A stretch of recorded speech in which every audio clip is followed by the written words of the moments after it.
Mike, your thoughts on the impact of not just this story. We've heard about these conversations before with Donald Trump in a reportedly, supposedly fashion. This is in his own voice now in an interview. Is it too late to have an impact? What does it mean? I don't think it's too late to have an impact. And I think, as you said, it's really important that you actually have the audio of John Kelly saying this. We've seen this these facts have leaked out before from an anonymous source that was pretty clearly John Kelly all along. But now we have the president's former chief of staff talking about, this sort of comparisons with Hitler, that he's a fascist, and also denigrating service members. In this election, which is like a 50-50 nose-to-nose, if you depress the turnout of veterans who are pro-Trump, if you depress the turnout of some suburban Republicans who like Trump lesser of two evils, that could make a big difference. So, and even more so if it unleashes more on the record, on video, or on audio stuff from major figures in his campaign. You wonder if this gives others, like retired General Kelly, cover to say similar things about Donald Trump. But, Hadriana, you've been at so many Trump rallies. You've been around the MAGA experience in a lot of different forms since before the attempted assassination, what these rallies have become now. The people who are supporting Donald Trump are not moved by a story like this. In fact, he can get applause lines insulting the generals who work for him. Right. I mean, loyalty is everything with Trump and his base. And one thing that has stayed the same, if not maybe has been enhanced, is the fact that he still has his base essentially ride or die for him right now. But I mean, to the point of what does this mean for, people who are still on the fence? There are still, in fact, people on the fence. And things being so close, could this potentially move the needle? I mean, I think that's what the Harris campaign is hoping for, right? At this point, any opportunity to seize on something and have that be the story of the day because the news cycle matters. I mean, this is, of course, a day or two after the Harris campaign jumped on the fact that Trump had this kind of stunt at McDonald's, right? And during that moment of him in the drive-through window, he was asked, what do you think about, raising minimum wage? And he sidestepped the question. And then what happens next? The news of Harris now saying, yes, I, do in fact support bumping that up, saying even $15. Obviously, depends on what Congress, has to say about that. But that's kind of where we're at right now, is using these events. And it's a real back and forth. They continue to prod each other with these policy proposals in a really interesting way. We heard from Kamala Harris a short time ago at the Naval Observatory, the residence of the vice president. Let's hear from Donald Trump, campaigning in Florida, had this to say with this idea of absolute power, as we're just discussing, about the authority of the president and immigration. Let's listen. As president, you have it's called extreme power. You have extreme power.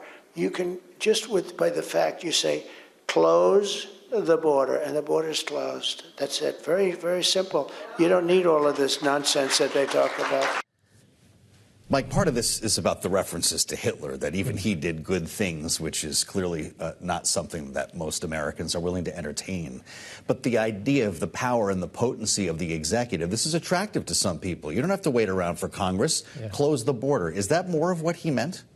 I think that's what he meant. It was, from his standpoint, unfortunate to be focusing on extreme power right now and use that term, extreme power. He did. But he's trying to keep this focused on immigration, not abortion, not, Adolf Hitler or anything like that. But on immigration, there's a clear contrast that favors him.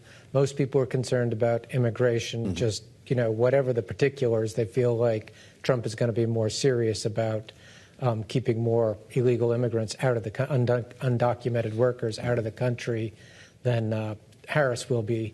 So he doesn't need to get into the nitty-gritty. If you can just focus on this, that will help him, and that's what he's trying to do. Well, as they're arguing over this, both campaigns are crafting closing acts for the next couple of weeks here. You're going to be busy, Hadriana. It's going to be Bruce Springsteen on the road tomorrow night, right? He's going to Georgia. He's going to Philadelphia.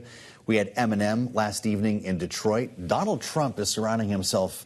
By the way, they're all with Kamala Harris. I think we've established. Donald Trump is surrounding himself with Joe Rogan. He's going to be doing a big sit-down interview at the end of this week, and Tucker Carlson's going to be taking part.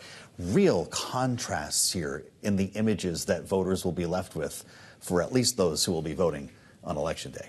Yeah, some interesting decision making for sure. You know, when you're looking at the groups that Trump needs and you're looking at who Trump will be appearing with, it might not seem like they add up in the sense that he is still looking for these suburban women voters. He has made comments in the past. He's kind of backtracking when it comes to calling himself, you know, the father of IVF and, you know, saying I'm the protector of women. All of these comments that could potentially, you know, turn women off from the campaign. This is an area where he should perhaps double down on.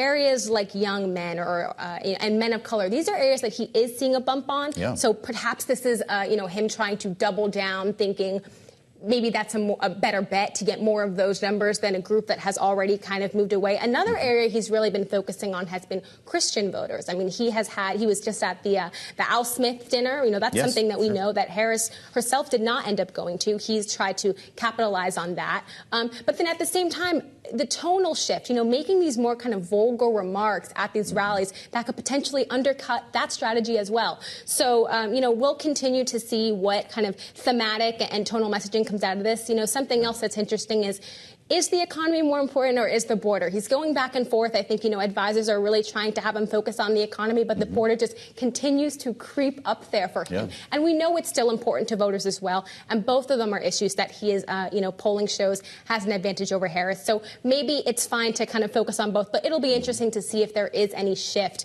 between the two.